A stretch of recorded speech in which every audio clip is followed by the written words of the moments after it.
एक घर में 3 भाई और एक बहन थी। बड़ा और छोटा पढ़ने में बहुत तेज थे। उनके माँ बाप उन चारों से बहुत प्यार करते थे, मगर मझले बेटे से थोड़ा परेशान थे। बड़ा बेटा पढ़ लिख कर डॉक्टर बन गया, छोटा भी पढ़ लिख कर इंजीनियर बन गया, मगर मझला बिल्कुल आवारा और गवार बन के ही रह गया। सबकी शादी हो गई। बहन और मझले को छोड़कर दोनों भाइयों ने लव मैरिज की थी। बहन की शादी भी अच्छे घराने में हुई थी। आखिर भाई सब डॉक्टर और इंजीनियर जो थे, अब मझले को कोई लड़की नहीं मिल रही थी। बाप भी परेशान और माँ भी परेशान। बहन जब भी मायके से आती तो सबसे पहले अपने बड़े और छोटे भैया से मिलती, मगर मझले से कभी नहीं मिला करती थी, क्योंकि ना तो वह कुछ दे सकता था और ना ही वह जल्दी घर पे मिलता था। पैसे पर वो दिहाड़ी पे मजदूरी करता था, पढ़ नहीं सका था ना, इसलिए नौकरी कौन देता। मझले की शादी किए बिना पिता गुजर गए।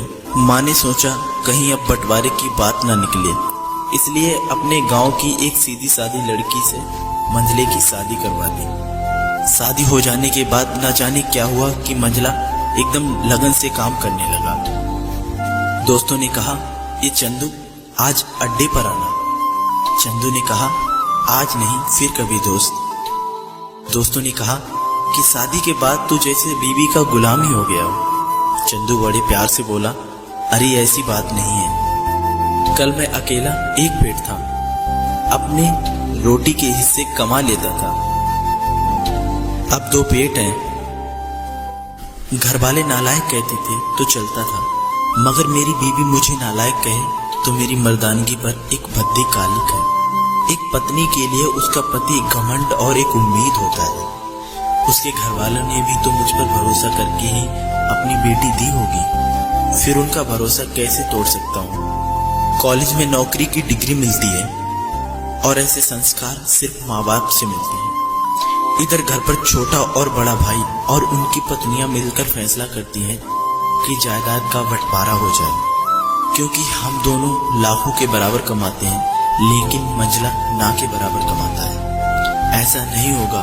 माँ के लाख मना करने के बाद बंटवारे की तारीख तय होती है।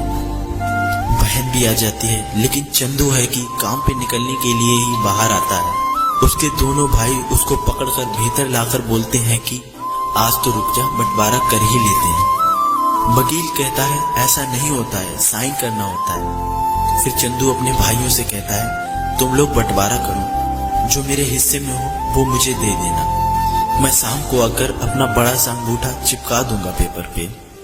बहन कहती है, अरे बेवकूफ, तू गवार का गवार ही रहेगा, तेरी किस्मत इतनी अच्छी है कि तुझे इतने अच्छे भैया और भाभी मिले।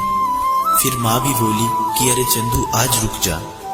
बंटवारे में 10 बीघा जमीन में दोनों भाई 5-5 बीघा जमीन रख लेते हैं और चंदू को पुश्तैनी घर दे देते हैं। फिर चंदू चिल्लाता है, अरे हमारी छुटकी का हिस्सा कौन सा है।